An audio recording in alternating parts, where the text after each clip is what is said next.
ಕೋಟ್ಸಿನ ಅನ್ನೋ ಕಾನ್ಸೆಪ್ಟ್ ಇದೆಯಲ್ಲ, ಇವತ್ತು ಕನ್ನಡ ಇಂಡಸ್ಟ್ರಿ ಸಿನಿಮಾಗಳಲ್ಲಿ ಬಹುತೇಕ ಇಲ್ಲ.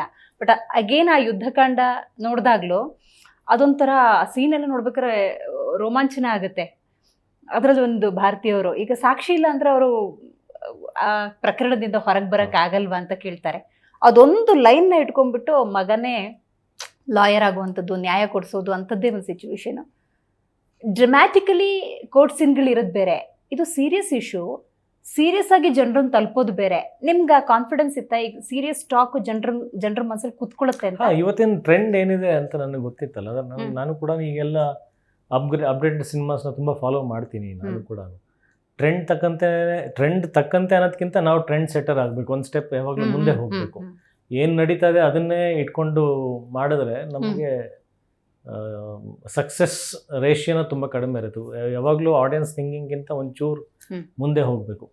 ಸೊ ಮೇಕಿಂಗ್ ಸ್ಟೈಲ್ ಸಿನಿಮಾ ನೋಡಿದ್ರೆ ಎಷ್ಟೊಂದು ಕಡೆ overlap ಡೈಲಾಗ್ಗಳಿದ್ದಾವೆ.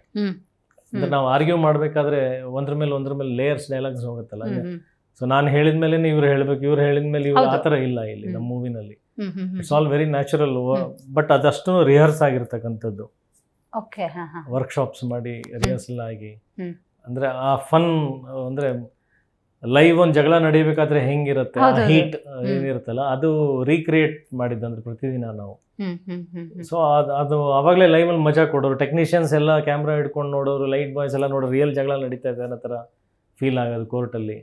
It was all rehearsed. Super. ನಮಗೆ ಗೊತ್ತಿದೆ ಅದು ರಿಹರ್ಸ್ ಅಂತ, ಬಟ್ ನೋಡೋರಿಗೆ ಆ ಮಜಾ ಕೊಡ್ತಾ ಇತ್ತಲ್ಲ, ಅದೇ ಕಾನ್ಫಿಡೆನ್ಸ್.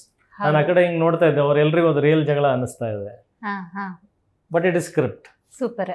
ಸೊ ಅಲ್ಲಿ ನಾವು ಇಲ್ಲೇ ಟೆಕ್ನಿಷಿಯನ್ ಲೈವಲ್ಲಿ ಇರೋರೇ ನೋಡಿ ಅದನ್ನ ಹಂಗೆ ಫೀಲ್ ಮಾಡಬೇಕಾದ್ರೆ, ಥಿಯೇಟ್ರಲ್ಲಿ ವಿತ್ ರೀ ರೆಕಾರ್ಡಿಂಗ್ಸ್ ಬಂದಾಗ ಎಡಿಟ್ ಶಾರ್ಪ್ ಕಟ್ಸಲ್ಲಿ ಅದೆಲ್ಲ ಇನ್ನೂ ಹೆಂಗಿರುತ್ತೆ ಅದು ಊಹೆ ಇತ್ತಲ್ಲ ನಮಗೆ. ಥಿಯೇಟ್ರಲ್ಲಿ ಆ ಹೆಣ್ಮಕ್ಳು ಕಣ್ಣಂಚಲ್ಲಿ ಕಣ್ಣೀರು ಸುರಿದಾಗ ನಿಮ್ಗೆ ಏನು ಅನ್ನಿಸ್ತು?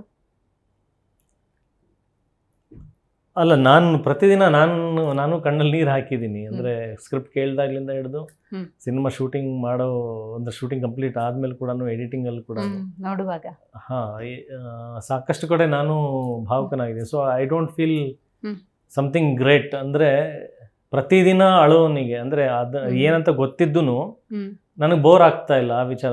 ಅಂದರೆ ಎಂಟರ್ಟೈನ್ಮೆಂಟ್ ಫ್ಯಾಕ್ಟರ್ ಅಲ್ಲ, ಬಟ್ ಸ್ಟಿಲ್ ಅಂದರೆ ಇವಾಗ ನೀವು ಒಂದು ಕಥೆನ 10 ಸಲ ಕೇಳಿದಾಗ ಮೋಸ್ಟ್ಲಿ ಎಮೋಷನ್ ಕಡಿಮೆ ಆಗ್ಬೋದು, ಬಟ್ ನನಗೆ ಆಗಿಲ್ಲ ಅದು. ಪ್ರತಿದಿನ ಅದೇ ಎಮೋಷನ್ ಕ್ಯಾರಿ ಆಗಿದೆಯಲ್ಲ. ಸೊ ಯಾವುದೋ ಒಂದು ಹೆಣ್ಣು ಹೊಸದಾಗ ಹತ್ತಾಗ ನಂಗೆ ಅದು ಕಾಮನ್ ಫೀಲ್ ಸಹಜ ಆಗಲೇಬೇಕು. ಸ್ಕ್ರಿಪ್ಟ್ ಅಷ್ಟು ಸ್ಟ್ರೆಂತ್, ಅಂದರೆ ಅಷ್ಟು ಸ್ಟ್ರಾಂಗ್ ಇದೆ. ನಾನು 10 ಸಲ ಕೇಳಿದಾಗಲೂ ನಾನು 10 ಸಲ ಅಳ್ತಾ ಇದ್ದೀನಿ. ಅಂದರೆ ಫಸ್ಟ್ ಟೈಮ್ ಕೇಳೋಳು ಅಳೋದ್ರಲ್ಲಿ ನಥಿಂಗ್ ಸರ್ಪ್ರೈಸಿಂಗ್ ಅಂತ ನನ್ನ ಪ್ರಕಾರ. ಒಂದು ಸ್ಕ್ರಿಪ್ಟ್ ಬಂತು, ಈ ಥರ ಚೇಂಜಸ್ ಮಾಡ್ಕೋಬೇಕು, ಈ ಥರ ಡಿಸ್ಕಷನ್ಸ್ ನಿರ್ದೇಶಕರ ಜೊತೆ ಹೆಂಗಾಗ್ತಿತ್ತು?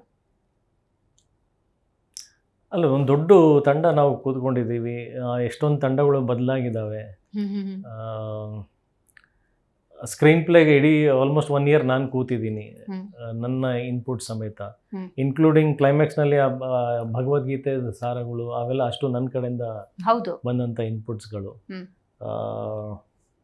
ಸೊ ಅಂದರೆ ಎಲ್ಲರೂ ರಿಸೀವಿಂಗ್ ಎಂಡಲ್ಲಿದ್ವಿ. ನಾನೇ ಆಗಿರ್ಬೋದು, ಅಥವಾ ರೈಟರ್ಸೇ ಆಗಿರ್ಬೋದು, ಅಸೋಸಿಯೇಟ್ಸ್ ಆಗಿರ್ಬೋದು, ಯಾರೇ ಆಗಲಿ ಅಂದರೆ ಏನು ಹೇಳಿದ್ರು ಇನ್ನೊಬ್ರು ತಗೊಳ್ಳೋ ಅಂತ ರಿಸೀವಿಂಗ್ ಎಂಡ್ಸಲ್ಲಿ ಇದ್ದಿದ್ದು. ಅಲ್ಲೆಲ್ಲೂ ಕೂಡ ಆರ್ಗ್ಯೂವಿಂಗ್ ಆ್ಯಂಡ್ ಡಿಸೀವಿಂಗ್ ಅಂದರೆ ಇದು ಇಲ್ಲ, ಆ ಥರದ್ದೇನು ಎಲ್ಲರೂ ರಿಸೀವಿಂಗ್ ಎಂಡ್ಸಲ್ಲೇ, ಬಿಕಾಸ್ ಎಲ್ಲರೂ ಒಂದು ಝೋನಿಗೆ ಬಂದ್ಬಿಟ್ಟಿದ್ವಲ್ಲ, ಒಂದೇ ಮೈಂಡ್ ಸೆಟ್ ಥರ. So it was very easy going.